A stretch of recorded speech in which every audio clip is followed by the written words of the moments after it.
Direktorat Jenderal Imigrasi Kementerian Hukum dan HAM menangkap Elki alias Jolin, buronan internasional berusia 39 tahun asal Cina yang masuk dalam daftar pencarian orang atau DPO Interpol. Elki yang menggunakan paspor Turki ditangkap pada Selasa 1 Oktober 2024 lalu di Bandara Internasional Ngurah Rai saat ingin meninggalkan Indonesia menuju Singapura. Namun Elki tertahan karena namanya sudah masuk dalam daftar cegah Ditjen Imigrasi. Diketahui bahwa yang bersangkutan melakukan penipuan investasi fiktif menggunakan skema Ponzi yang melibatkan sekitar 50.000 korban. Dengan total kerugian, ini yang menarik, 210 triliun rupiah. Atau dalam mata uang China itu 100 miliar. Kami akan mengkoordinasikan di lingkungan internal Kepolisian Negara Republik Indonesia melakukan penahanan terhadap yang bersangkutan dan melakukan verifikasi dan validasi terhadap yang bersangkutan untuk melakukan langkah-langkah lanjut. Sebelumnya, Elki kabur ke Indonesia setelah ditetapkan sebagai tersangka perkara dugaan tindak pidana investasi bodong menggunakan skema Ponzi di Cina pada tahun 2020.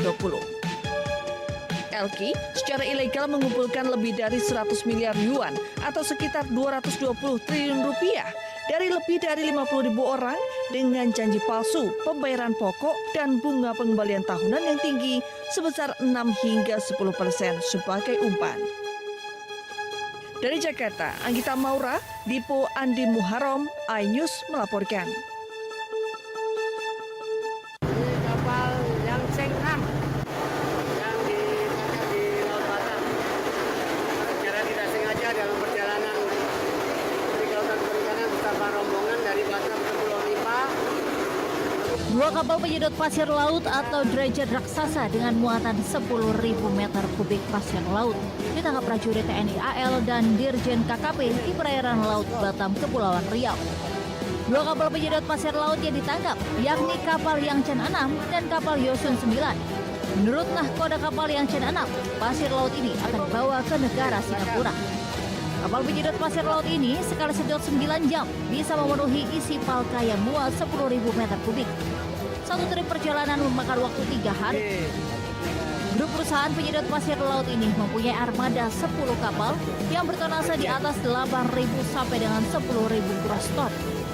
TNI Angkatan Laut dan Dirjen KKP mengamankan beberapa anak buah kapal Yangchen 6 untuk dimintai keterangan dan akan menjalani proses hukum. Dari Batam, Kepulauan Riau, iNews melaporkan.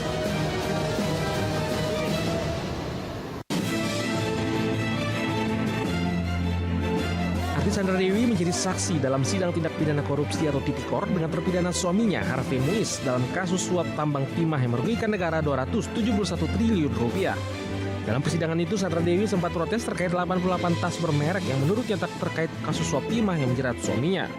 Yang mengendorse saya ini, yang memberikan tas ini kepada saya, pihak penyidik sudah memanggil 3 orang toko dan tiga ini sudah menjelaskan kalau ini mereka memberikan kepada saya. Tidak pernah saya beli tas ini.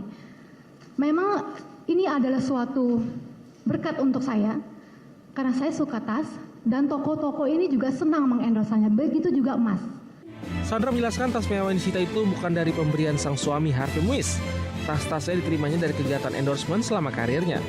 Sejak 2012, Sandra telah membuka jasa endorsement dengan memanfaatkan namanya sebagai seorang artis terkenal untuk mempromosikan berbagai macam tas mewah dan bermerek. Total ia memperoleh lebih dari 88 unit tas berbagai merek selama 10 tahun.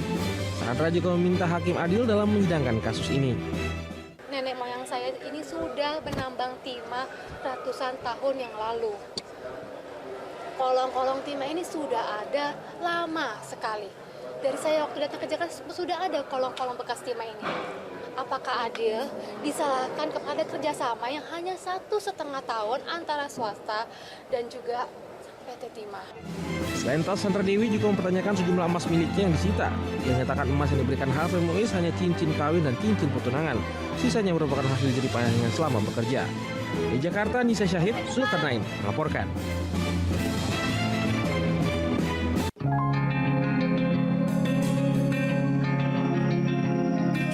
Saat membuka Trade Expo 2025, Presiden Joko Widodo mengungkapkan kekhawatiran banyak negara atas overproduksi yang terjadi di Cina. Akibatnya banyak produk Cina banyak masuk ke Indonesia dengan harga yang lebih murah. Menurut Jokowi, Indonesia sebagai negara berpenduduk terbesar keempat di dunia dan merupakan pangsa pasar yang besar harus mampu melindungi pasar domestik. Selain itu, Indonesia harus mampu menguasai pasar di dalam negeri dan terus merambah ke luar negeri. Jokowi berpesan pemasaran hendaknya dilakukan tidak hanya secara konvensional, namun harus dilakukan secara masif dan digital. Dan kita sebagai negara dengan pasar yang besar, dengan jumlah penduduk terbesar keempat dunia, 280 juta jiwa, harus mampu melindungi pasar domestik kita. Harus mampu memasarkan produk-produk kita agar kita mampu menguasai pasar di dalam negeri dan juga terus merambah secara luas di pasar luar negeri. Jokowi kembali mengingatkan saat ini kondisi ekonomi dunia belum pulih. Mulai dari pertumbuhan ekonomi global 2,6% hingga 2,7%, inflasi yang masih menghantui, hingga perang dagang konvensional yang masih berlangsung membuat banyak negara melakukan restriksi perdagangan. Dari Jakarta, Ismailia, Bagus Prastia Adi, iNews melaporkan.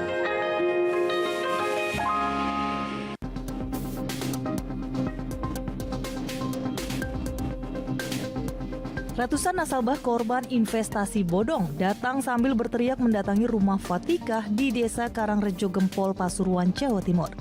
Masa terus berteriak akibat akumulasi kekecewaan setelah uangnya diduga digelapkan pelaku. Bahkan sebagian warga ada yang berusaha merangsek ke dalam rumah hingga situasi makin memanas.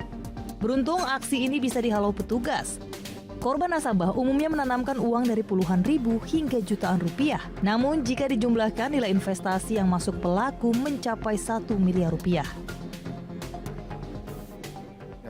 Uang saya kan uang pribadi. Ya, janji 2 bulan. Mulai tahun 2023 bulan 4 sampai sekarang belum dikembalikan. Harapannya gimana, Bu? Tadi saya mau pasang bayar apa ngarepen ngajeng SMP. Intinya minta dikembalikan uangnya ya? Asli jadi uang. Sementara itu, Fatikah berjanji bertanggung jawab dan mengembalikan uang dengan cara dicicil. Namun guna menghindari hal yang tak diinginkan, rumah pelaku terpaksa digembok disaksikan perangkat desa setempat. Dari Pasuruan, Jawa Timur, Jaka Samudra, iNews melaporkan.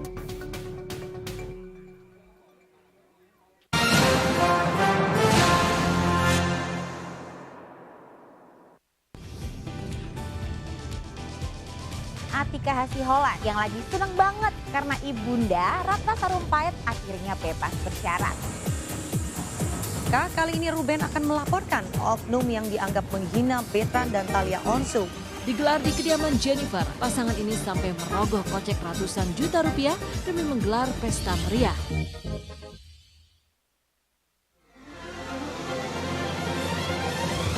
Tim gabungan kembali mengevakuasi korban kecelakaan bus Wijaya. Pemirsa, polisi akan mengumumkan hasil uji balistik penembakan gedung DPR. Pemirsa, razia minuman keras di Tangerang, Banten diwarnai kejar-kejaran polisi dan beberapa pemuda mabuk.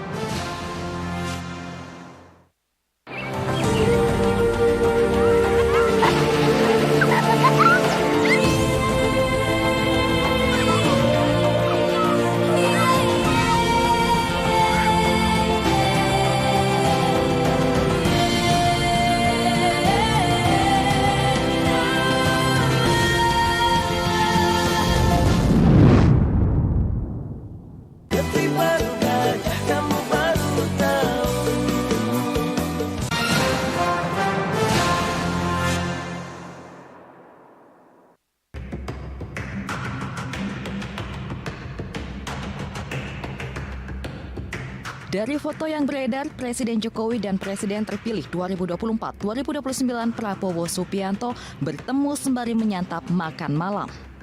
Pertemuan tertutup keduanya berlangsung selama 2 jam sejak pukul 7 malam. Usai bertemu, mobil Presiden Joko Widodo dan Presiden terpilih Prabowo Subianto secara bergantian meninggalkan rumah makan sekitar pukul 9 malam. Ditemui secara terpisah, Ketua Harian DPP Partai Gerindra Sufmi Dasko Ahmad menyebut pertemuan dilakukan untuk membahas proses transisi pemerintahan agar berjalan dengan lancar. Kalau dibilang pertemuan dalam rangka apa, kedua tokoh ini memang kerap bertemu dan ya sesekali bertemu di luar makan kan gitu. Dan pembicaraan saya tidak tahu persis secara rinci apa karena 2 jam lebih, tapi paling tidak saling tukar-menukar informasi dan membicarakan soal transisi yang sebentar lagi ada estafet kepemimpinan di tanggal 20 Oktober. Demikian. Meski tidak mengetahui secara detail, Sufmi Dasko tidak menampik bahwa ada pembicaraan soal kabinet di pemerintahan Prabowo mendatang. Dari Jakarta, Tim Liputan iNews melaporkan.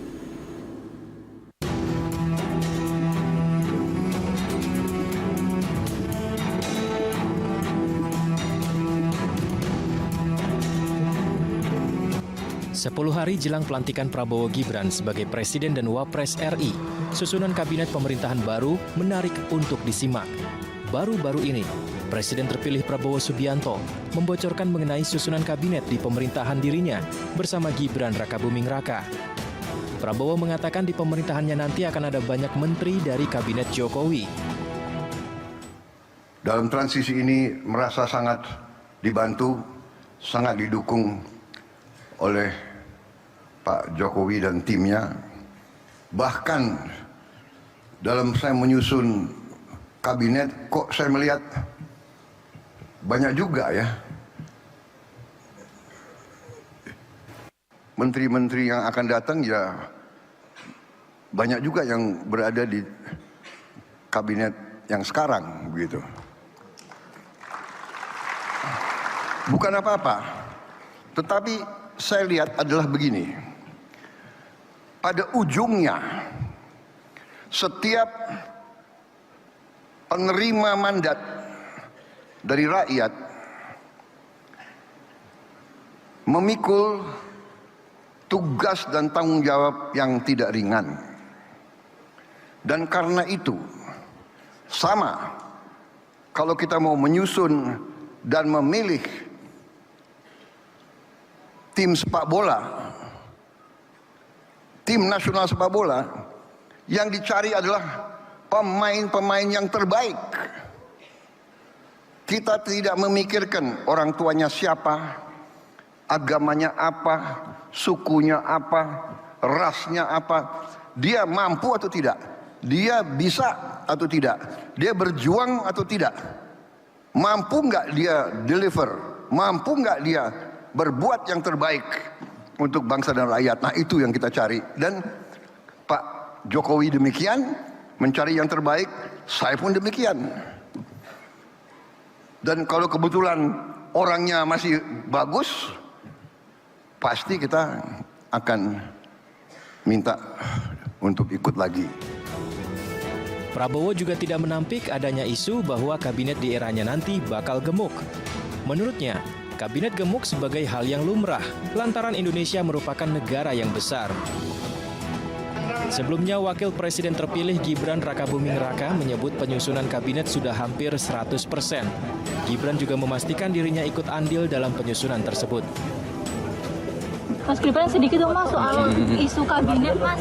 Ini penggodokannya udah bagaimana ya Mas? Kan akan diumumkan. Hampir 100% nanti ya, biar diumumkan Pak Presiden terpilih ya. Tapi Mas Gibran ikut terlibat dalam penyusunan itu? Oh ya pasti. Rencananya susunan kabinet Prabowo Gibran akan diumumkan pada 21 Oktober mendatang atau sehari setelah pelantikan Presiden dan Wakil Presiden terpilih. Dari Jakarta, Tim Liputan iNews melaporkan.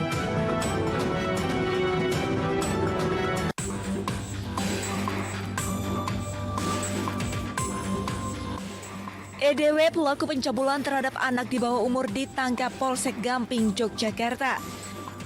Pria berusia 29 tahun ini merupakan guru tari warga asal Godean. Pelaku ditahan karena telah melakukan pencabulan kepada 22 anak di bawah umur dan melakukan hubungan sesama jenis. Aksi pelaku terkuak setelah salah satu korban melapor ke orang tuanya. Laporannya pada saat itu warga menyampaikan bahwa anaknya menjadi korban daripada pencabulan setelah melihat video yang ditunjukkan oleh orang tua dari rekan korban yang juga sama menjadi korban pelecehan seksual oleh pelaku. Kalau tersangka ini profesinya sebagai apa ini? Tersangka ini bekerja sebagai outsourcing di salah satu taman kanak-kanak yang juga menyambi sebagai pengajar seni tari di Gamping gitu. Saya terpengaruh pornografi yang menyimpang sehingga saya melakukan hal yang menyimpang. Terus target korban itu umur berapa sampai umur berapa? Sebenarnya saya tidak target, namun siapa yang mau main ke rumahku aku welcome. Selain pelaku, polisi juga mengamankan sejumlah barang bukti berupa spray, pakaian tersangka, dan 1 unit CPU komputer. Pelaku dijerat dengan pasal tentang perlindungan anak dengan ancaman hukuman 15 tahun penjara. Dari Yogyakarta, Gunanto Farhan, iNews melaporkan.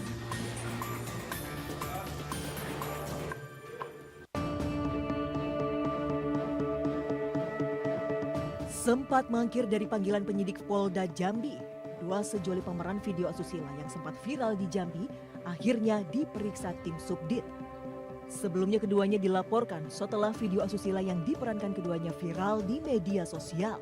Setelah pemeriksaan lebih dari 6 jam, polisi menetapkan keduanya sebagai tersangka. Pasangan kekasih yang merekam video saat menjadi mahasiswa di perguruan tinggi di Jambi itu juga langsung ditahan. Ya, pasalnya tetap seperti awal, undang-undang pornografi. Ya. Mereka belum hadir di panggilan pertama ya, belum tanpa memberikan alasan, namun pada panggilan kedua hari ini mereka hadir. Polisi menjerat pasangan itu dengan pasal tentang pornografi dengan ancaman 10 tahun penjara. Dari kota Jambi, Adrianus Susandra, iNews melaporkan.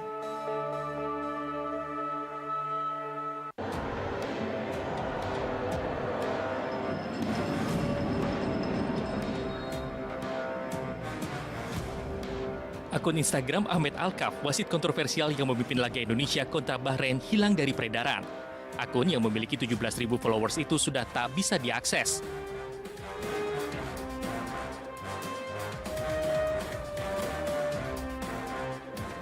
Hilangnya akun Ahmed Alkaf atas report masif yang dilakukan pecinta sepak bola tanah air. Report dilakukan karena Ahmed Alkaf dinilai memimpin laga Timnas Indonesia versus Bahrain secara tidak adil. Keputusan kontroversial pertama terjadi di babak kedua. Ia tidak memberikan hadiah tendangan bebas kepada Timnas Indonesia tepat di depan kotak penalti Bahrain.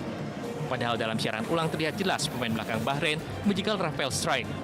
Alih-alih memberikan tendangan bebas, wasit asal Oman itu hanya memberikan drop ball kepada Timnas Indonesia. Kemudian ketika pertandingan memasuki menit 90, Ahmed Alkaf memberikan tambahan waktu 6 menit. Hanya saja di saat waktu menginjak menit 90+6, sang pengadil tak kunjung menghentikan pertandingan. Andai saja wasit meniup peluit panjang tanda berakhirnya pertandingan, Timnas Indonesia akan menang 2-1 atas tuan rumah Bahrain.